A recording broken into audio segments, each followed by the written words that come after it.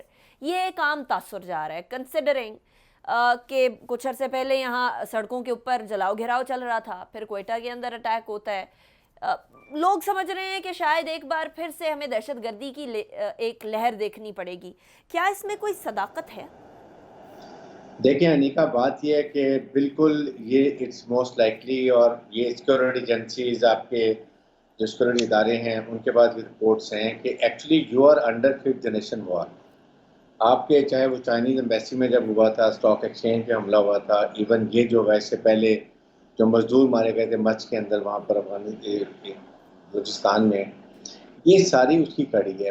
Purpose یہ ہے کہ آپ کے سامنے Indian security adviser Ajit Doval, Narendra Modi, Ajit Shah, Amit Shah, اس کے بعد Rajnath Singh, they are all ایک خطرناک ہندو انتہا پسندوں کا ٹولہ ہے. دے وانٹ کہ پاکستان میں ٹربل رہے، کشمیر سے پاکستان کا سب دنیا کی نظریں ہٹ جائیں. اور اس کے بعد انہوں نے اوپنلی ہمارے D G S P R نے اور ہمارے فورن منسٹر اپنے سامنے کہا تھا کہ افغانستان میں بہت بڑا انہوں نے ایک آرگنائزیشن بنا لی ہے، فنڈنگ نکالیں $500 ملین کی. تو یہ اس کی کڑی ہے. دا اونلی تھنگ از کہ ہمیں سب سے پہلے اپنی سیکورٹی کو ٹائٹ کرنا چاہیے. بلوچستان کیونکہ افغانستان کے نزدیک ہے تو وہ سب سے بڑا ٹارگیٹ ہے. بلوچستان میں ٹربلنس ہوگی تو ہمارا سی پیک منصوبہ جو وہ ڈیلے کا شکار ہوگا. وہاں پر آپ کے سامنے چائنیز ایمبیسڈر گئے ہوئے تھے، وہاں پر میٹنگ تھی ان کی، اور وہ کوئٹہ کینٹ میں رہ رہے تھے. شکر ہے خدا کہ وہ ایسی پرابلم نہیں ہوئی ہے. یہ سارے حربے وہ ہیں. We have to take it very seriously. اور ہمیں اس بات میں امریکہ ہمیں ہر جگہ کہتا ہے کہ جی افغانستان میں ہماری مدد کریں، یہ کریں. Pakistan should also tell them what all we have done for you and what you have done for us. Nothing. آپ نے چاہے کشمیر کی بات ہو یا ٹیررزم کی بات ہو، آپ دیکھیں افغان گورنمنٹ کا کنٹرول کس کے ہاتھ میں ہے؟ That is in the hands of Americans. اگر افغان گورنمنٹ چاہے تو کیا انہوں نے کبھی تحریک طالبان کے خلاف کبھی آپریشن کیا ہے؟ نگران میں اوپنلی رہ رہے ہیں. کراس بارڈر ٹیررزم وہ کرتے ہیں، فینسنگ جو ہم کر رہے ہیں ان کو وہ فائرنگ کرتے ہیں، ہمارے لوگوں میں فائر کرتے ہیں. تو ہمیں as a nuclear Islamic strong state we must stand, اور ہمیں بتانا چاہیے we should behave like a nuclear country. ہمارے میں یہ بڑی کمزوری ہے کہ ہم اپنے کو بہت کمزور ثابت کرتے ہیں. اکنامکلی ٹھیک ہے whatever is happening, but now we have to say کہ we have a sovereign state, اور ہم نے اکنامک ترقی کرنی ہے. سی پیک ہمارا جمپ اپ پوائنٹ ہے. اس لیے اگر آج ہم اس بات کو لے کے چلیں اور اپنی ہمیں دیکھیں، ابھی تک ہم نے کوئی سیکورٹی کا پراپر ارینجمنٹ نہیں کیا. کوئٹہ کو سیف سٹی نہیں بنایا، لاہور پراپر سیف سٹی نہیں ہے، کراچی نہیں ہے. کتنا پیسہ لگتا ہے، اربوں روپے یہاں ضائع ہو جاتا ہے. کم از کم ہمیں اتنے انٹر کنیکٹڈ کیمریز لگانے چاہیے ہائی پاورڈ کہ وہ جہاں سے گاڑی نکلتی ہے اور جہاں واپس ایپریشن کر کے جاتی ہے سارا ریکارڈ ہونا چاہیے، اور صاف کلیئر ہائی ان کی وہ ہونی چاہیے، وہ ان کی جو ویلاسٹی ہے، تاکہ ہمیں پتہ چلے کہ وہ کس جگہ سے نکلے، کہاں گئے. یہ ہمیں چاہیے تو ہم بچیں گے، ورنہ ہمارے پاس بڑا سخت اٹیک ہے. اور پھر آپ کے سامنے یہ ایک اور آپ دیکھیں گے، 1 جنوری کو انڈین نے اتنے فیک اکاؤنٹس بنائے، سارا انہوں نے جرنلسٹ نے تیاری شروع کر دی. دیر نیو کہ 20 اپریل کو یہ ہوگا، اور اس ٹی ایل پی کی انہوں نے تیاری کی ہوئی تھی. انڈیڈمنٹلی ہمارے لوگوں کو پتہ نہیں چلتا. ہو سکتا ہے کچھ ٹاپ کے لوگ جو ساتھ رضی کو بھی نہیں پتا انہی کے اندر ہوں گے جو ساتھ انہوں نے پلانٹ کیے ہوں گے. میجر گوریور کا آپ نے سنا کہ وہ کیسے کہہ رہے تھے کہ ہم اتنا پیسہ لگا دیں گے کہ مسئلہ ہی نہیں ہے، ایتھنک پرابلم کر دیں گے. میں نہیں سنتی میجر گورواریا ٹائپ لوگوں کو، لیکن آپ نے بتایا تو مجھے پتا چلا ہے. لیکن میں اگلے سوال کی طرف بھی جانا چاہ رہی ہوں. بریگیڈیئر صاحب، ہمارے یہاں مسئلہ یہ ہے کہ ایک تو آف کورس باہر کے بہت سارے جو ہے وہ ہم لوگوں کی طرف حملہ آور ہیں لوگ، کچھ شہر دے لوگ بھی سالم سن کو سانو مرندہ شوق ویسی والا کام بھی ہے. ہمارے یہاں کے لوگ سہولت کار بنتے ہیں، ہمارے یہاں کے لوگ اعلیٰ کار بنتے ہیں، ہمارے یہاں کے لوگ بک جایا کرتے ہیں. سارے نہیں، کچھ، اور وہ کچھ جو ہیں بہت ساروں کو نقصان پہنچا دیتے ہیں. تو یہ والا معاملہ, اپنے گھر کو صاف کرنے والا معاملہ, ہم لوگوں کو کتنا زیادہ ضروری ہے اس کو حل کرنا؟ دیکھیں سب سے بڑی بات یہ کہ ہم اپنا گھر تو ٹھیک کریں کسی اور کو بلیم کرنے کے لیے. آپ کے سامنے مولانا فضل الرحمان نے جو کچھ کیا, پی ڈی ایم نے جو کیا, جو اینیمی کے نیریٹو کو لے کے چلے, I would say in advertently not realising کہ یہی اینیمی کا نیریٹو ہے کہ فوج کو, عوام کو دور کر دو, فوج کو کمزور کر دو اور اس کے بعد اپنے جو عزائم ہیں وہ پورے کر لو. عراق میں, لیبیا میں سب کچھ یہی ایسے ہوا, کیوں فوج کمزور تھی, یہاں ہمیں دہشت گردی ختم کر دی, یہ ان کو ہضم نہیں ہو رہا. اسی لیے وہ چاہ رہے ہیں کہ آپ پاکستان کو بلوچستان میں پرابلم کریٹ کرو تاکہ سی پیک نہ بنے, فوج اور عوام کو دور کر دو, فوج کمزور کرو تاکہ اپنی مرضی کی یہاں حکومت لاؤ, اپنے مرضی کے لوگ بٹھاؤ, اور اس کے بعد پاکستان کو بالکل جس طریقے سے پہلے چلتا رہے اسی طرح ہوتا جائے. اور آئیے میں ورلڈ بینک کی طرف ہم دیکھتے رہیں. سی پیک ہمارے لیے بہت بڑا ایک امتحان ہے, اس لیے آئی تھنک چائنیز امبیسڈر بھی بلوچستان گئے ہوئے تھے. دیکھنے کی بات ہے کہ ہم نے کیسے, آرمی نے تو تہیا کیا ہوا ہے, 2 ڈویژن فوج ہم نے ریس کی ہوئی ہے اس کو پروٹیکٹ کرنے کے لیے, لیکن اب تقریباً یہ چیزیں ختم ہو چکی ہیں. کہیں نہ کہیں اکا دکا لوگ ہوتے ہیں, لیکن ابھی آئی ایکسپیکٹ کہ ابھی لاہور اور ایون ہو سکتا ہے اسلام آباد میں, کراچی میں بھی ایسے انسیڈنٹ ہوں. سو ہماری سیکورٹی فورس کو چاہیے کہ they should be on red alert. یہ اور ابھی خطرناک ایک اور ایشو ہے کہ اگر کسی وقت وہاں سے امریکن چلے جاتے ہیں اور طالبان کا وہاں پر ہولڈ ہو جاتا ہے, تو آپ دیکھیں گے ٹی ٹی پی پاکستان میں ان کنائمنٹ وتھ ہمارے ریلیجس ایکسٹریمسٹ ایلیمنٹ کے ساتھ مل کے what all they can do, that is very serious. اسی لیے امریکن افغانستان میں بیٹھے ہوئے ہیں, وہ جانا نہیں چاہ رہے, اور میرا خیال ہے کہ جائیں گے بھی تو کچھ ٹروپس اور اپنے سیویلین کانٹریکٹر کی شکل میں اپنے سی آئی ایجنٹس وہاں پر بیسس کے اوپر چھوڑ کے جائیں گے to monitor Iran, Pakistan and China. اسی لیے وہ یہاں بیٹھے, وہاں پر وہ 200-250 لوگوں کو مارنے نہیں آئے تھے القاعدہ کے. رائٹ بریگیڈ صاحب, thank you so much for joining me in my show. Break کی طرف جائیں گے, بریک کے بعد کوئکلی جے کے ٹی والا معاملہ بھی ڈسکس کریں گے جہانگیر خان ترین کے حوالے سے. Discussion after break.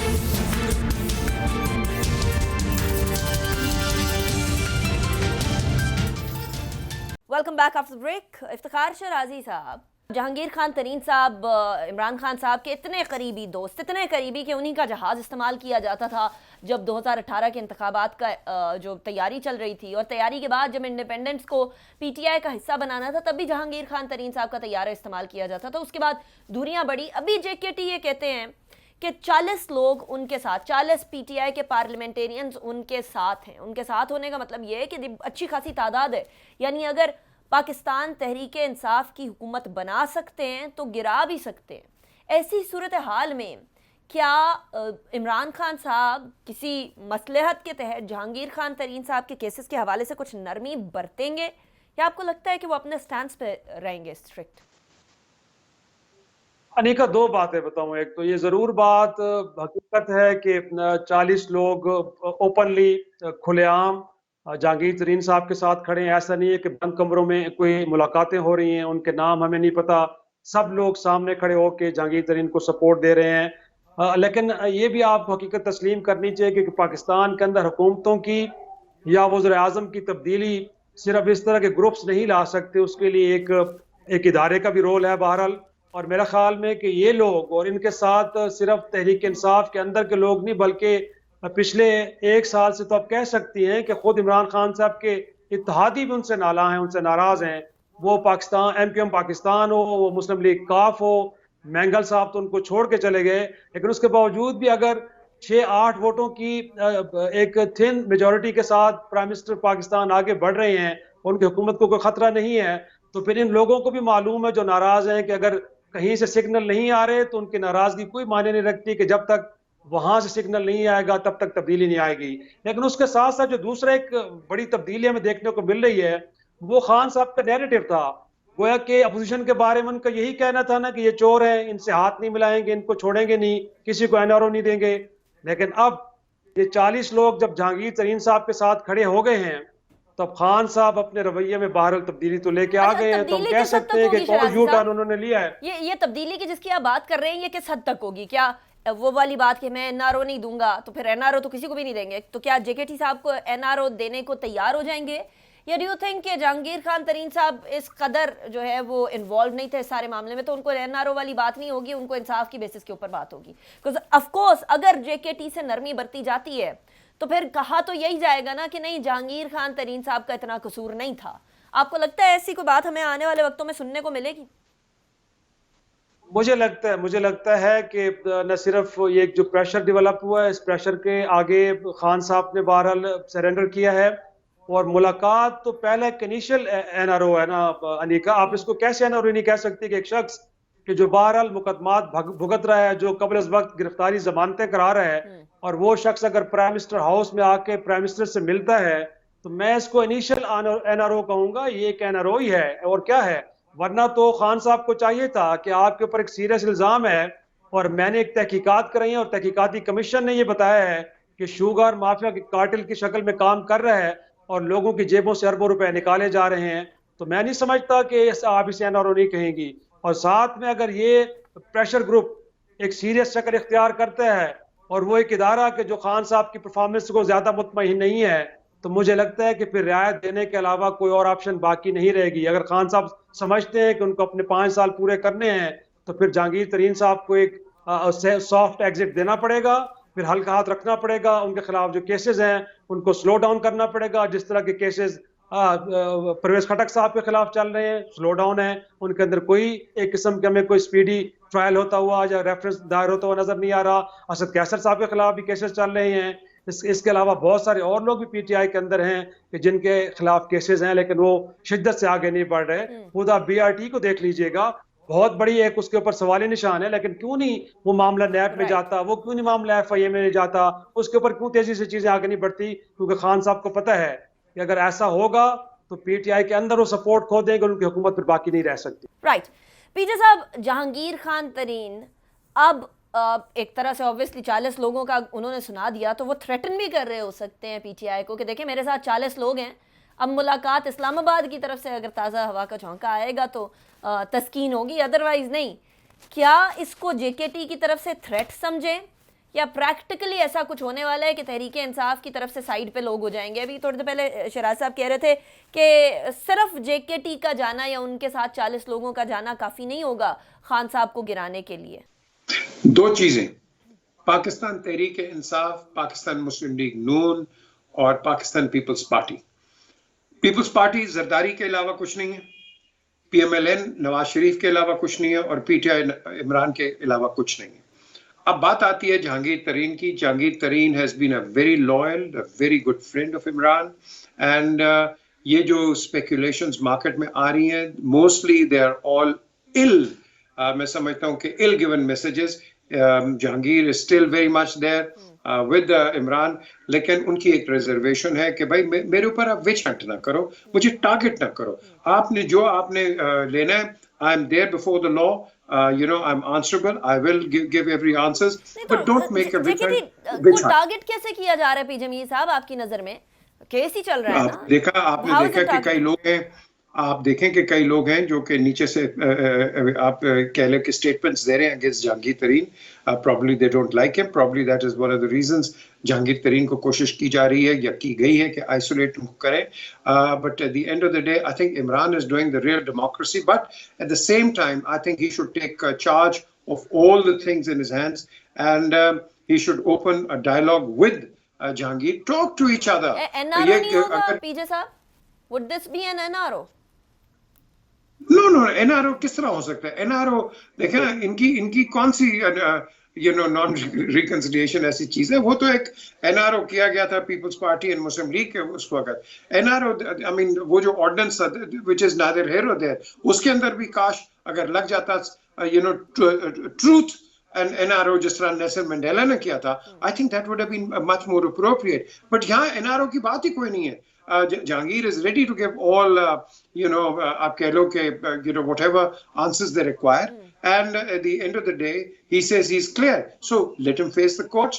because یہ میں سمجھتا ہوں ایک بڑا زبردست litmus test ہے کہ رولنگ پارٹی کا ایک بہت اہم انسان کٹھیرے میں کھڑا ہوا ہے اور جواب دے رہا ہے. کس اور گورنمنٹ نے اس طرح کیا مجھے آپ بتا دیں. اور پھر یہ جو بعد میں کہہ دیا کہ 40 لوگ اور یہ وہ، This is absolutely nothing of the sort.